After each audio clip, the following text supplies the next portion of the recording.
guys, it is me, Metro Taco Gamer here, back at again with another video.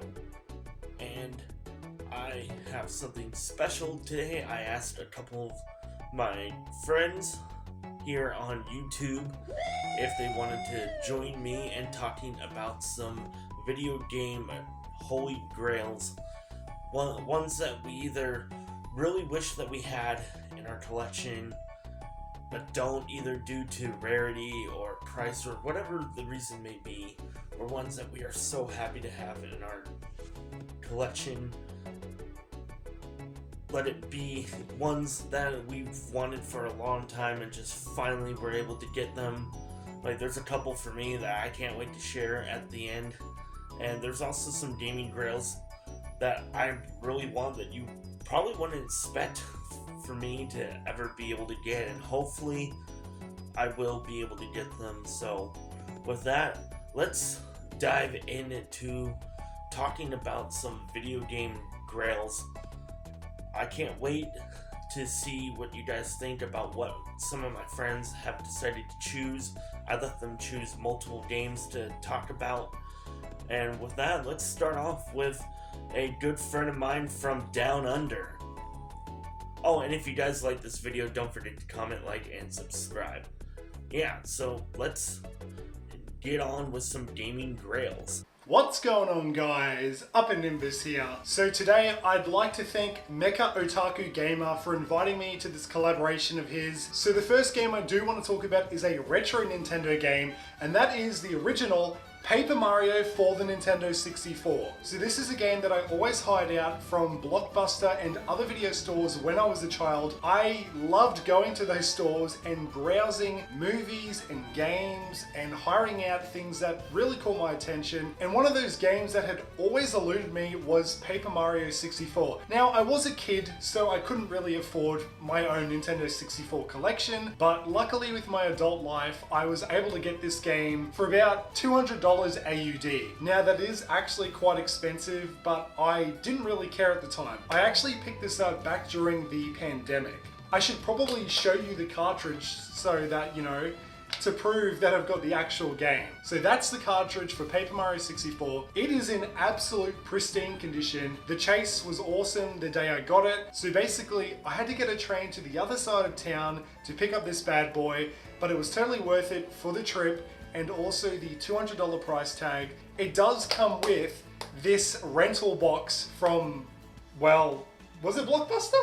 I don't know. Normally it says it on the back where it comes from, because we had other video stores. No, it doesn't look like it. So I know this game doesn't have the official box. It is in fact a rental box, and that's okay because to me it's still nostalgia and it reminds me of the days going to the video stores. I am so happy that I picked up Paper Mario 64. It is a holy grail of mine. It's something I do not ever want to get rid of. If I got rid of this, I would be so friggin' sad.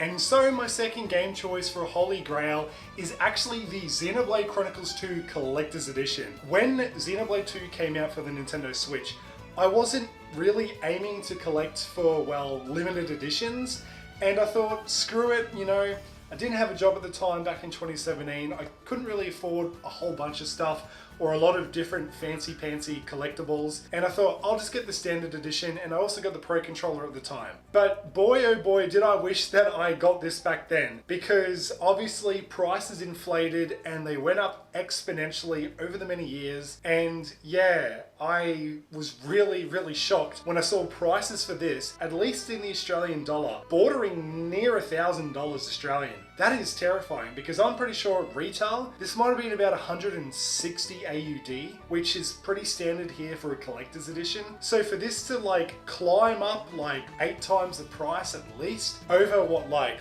5 years even, that is absolutely terrifying. I don't like how this climbed in price so quickly, and it's just something that was super duper expensive, and I thought I would have never found it for an affordable price. But luckily I did, because about 3 to 4 months ago, someone was selling this on Marketplace for about just under $300 AUD. I couldn't believe the price tag for this specifically, this one right here that I picked up. I couldn't believe that the dude was selling it for relatively a cheap price of the collector's edition for Xenoblade Chronicles 2. And basically, I had a free day off. Luckily, I don't work Fridays. I met up with this guy in the city. The guy looked pretty trustworthy. He looked pretty nerdy. Didn't look like someone who was going to beat me up or like try and swindle me. He had an affordable price. Yeah, I made sure that everything was in here. It's got everything. It's got the book, the game. So this is my second Holy Grail that I really wanted to talk about.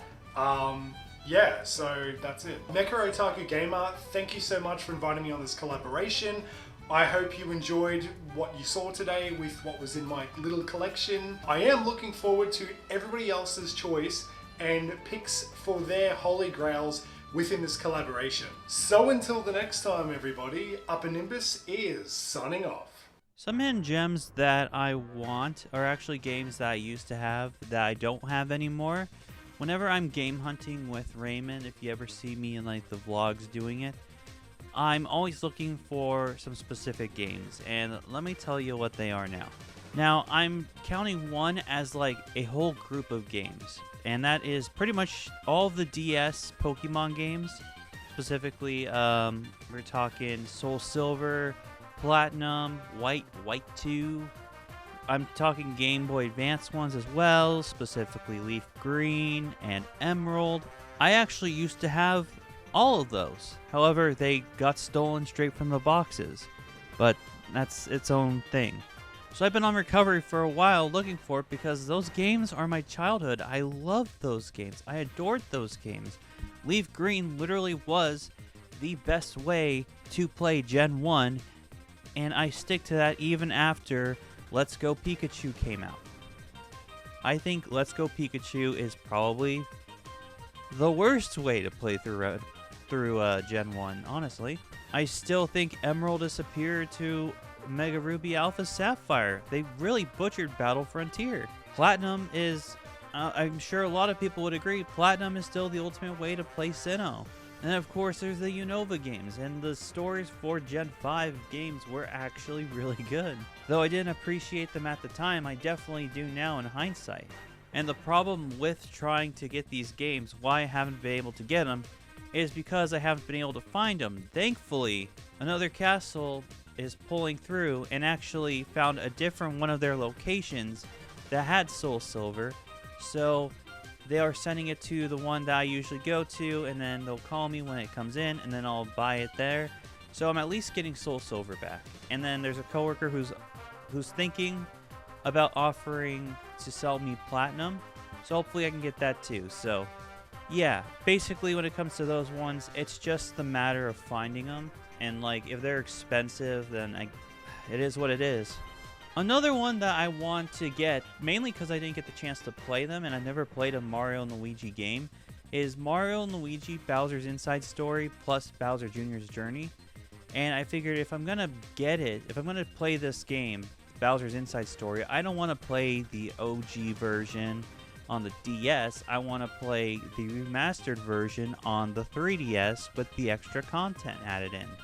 And like I just mentioned, I never played a Mario & Luigi RPG game ever. The only Mario RPG I honestly have ever played was the recently released remake of Super Mario RPG Legend of the Seven Stars. That's the only time I have ever played a Mario RPG. And, you know, Dream Team is one I've been seeing around in Another Castle and stuff that I could try, but I just don't care enough to try it. The concept of Bowser's Inside Story where, you know, usually the antagonist is being the protagonist or a protagonist in the story. You know, I love when they kind of twist that and do that sometimes, and I think it's really a fascinating idea. So yeah, I really hope to find that game one day. And the last one that really comes to the top of my mind right now is Rhythm Heaven on the Wii. Mainly because I've seen other people play it, and it looks really fun, and I feel like I really missed out on an awesome rhythm game. Also, I'm not sure if any of Ray's audience paid attention to the Kendrick Lamar-Drake beef, but I'd seen people on TikTok, like, taking, Like That, the song that Kendrick Lamar did with Future and Metro Boomin, and they made, like a mod or something that's like their own version of that if it was in Rhythm Heaven. So That was cool. But yeah, it looks like a lot of fun. I feel like I missed out, and I kind of want to try it. But yeah, ultimately, all these games that I'm trying to find, it's just the means of finding them. And it's like, yeah, I could buy them online, but one example of why you shouldn't do that is I bought a copy of Majora's Mask 3D online because for some reason I decided to trade it in, my original copy, and it was a malfunctioned copy, so I got kind of screwed over there. So if you buy games online, be careful. So yeah, it's all about finding them, and hopefully I'll find them someday. So those were a couple of some really amazing people that I know, both personally and here on YouTube, and they had some really good choices, especially Uppernimbus choosing Xenoblade Chronicles 2, the collector's edition. That's one that I've really been wanting for a long time, but I'm no longer collecting for the Nintendo Switch right now. I'm waiting for the new system. But right now I am collecting PlayStation 2, and I managed to get some really good gaming Grails this year. The one that actually really prompted me to do this collab with a couple of my friends is Xenosaga Episode 3. This is one that has been eluding me for a long time, and this year I pulled the trigger and got it off of eBay. It was a really pricey purchase, but so happy to have this. This is the final game in the Xenosaga trilogy that I really needed to complete my collection. And another one that I ended up getting earlier this year is Wild Arms 5. Now, this isn't complete, but I still consider it a holy grail. This is considered the final Wild Arms game that we got, excluding the one on the PSP. I'm not really counting that. So in the mainline series, Wild Arms 5 is where it ended, and it's one that I really happy to have picked it up for $10. I did a big trade at Another Castle, one of my favorite game stores, several months ago, and using the trade credit, I got the price down to only $10. So I was so happy to get Wild Arms 5. Still looking for the manual. Now as for some gaming Grails that I really want in my collection. These ones are hella pricey. Starting off with a PS1 hidden gem called A Tale Concerto. It is an action-adventure game set in the Little Bronx series by CyberConnect, which also includes Solitorobo Red the Hunter. Another game that I would love to get, that one is also really pricey. Both Tale Concerto and Solitorobo go for quite a few $100, with Tale Concerto going for around $400 and Solitorobo around $500 to $600. And then the Fuga Melodies of Steel kind of sub-series. I hear there might be a third game coming out. I'm not 100% sure on that. But Tale Concerto is one PlayStation 1 holy grail that I would love to have. I rarely see copies of it out in the wild. Just going to game stores and other places that would carry video games, I never really see it for a good enough price. It's always up there whenever I do see a copy. So I don't know if I will be able to get one soon. I may go the route of just getting a Japanese import and maybe emulating it if I really want to play it that bad. And then another holy grail would be the Nier Automata white box or the black box collector's edition. There's two variants of the collector's editions. One of them is over $1,000 and the other one goes for around $600 to $700. But either way, those are super pricey, and they're games that it's not really the games themselves, because Nier Automata is pretty cheap. Get it for around $20 on like PS4, and it is available on Nintendo Switch. But it's the collector's editions that I absolutely really want to have in my collection. If I could get both of them, that would be amazing. I don't even really need the game. I could get I can have the game separate. That's fine. But having both of the collector's editions with all the goodies and whatnot that comes inside the boxes would be a dream come true for me. I love Nier Automata. It's a game that I haven't really beaten it per se, but I did beat the 2B's storyline and worked my way a little bit into the storyline for 9S, and it is just an absolutely fantastic game. And those are some gaming grails that I would absolutely love to have in my collection, plus the 2 that I'm so happy to have obtained this year. I have a couple other gaming grails, but these 2 are some of the more expensive ones on the PlayStation 2 for RPGs, and I love my PlayStation 2 RPGs, so I did not want to leave them out. So with that, that's going to be it for this video. Let me know in the comment section below what are some gaming grails that you guys would love to have or already have in your collection that you just want to share with me and others about.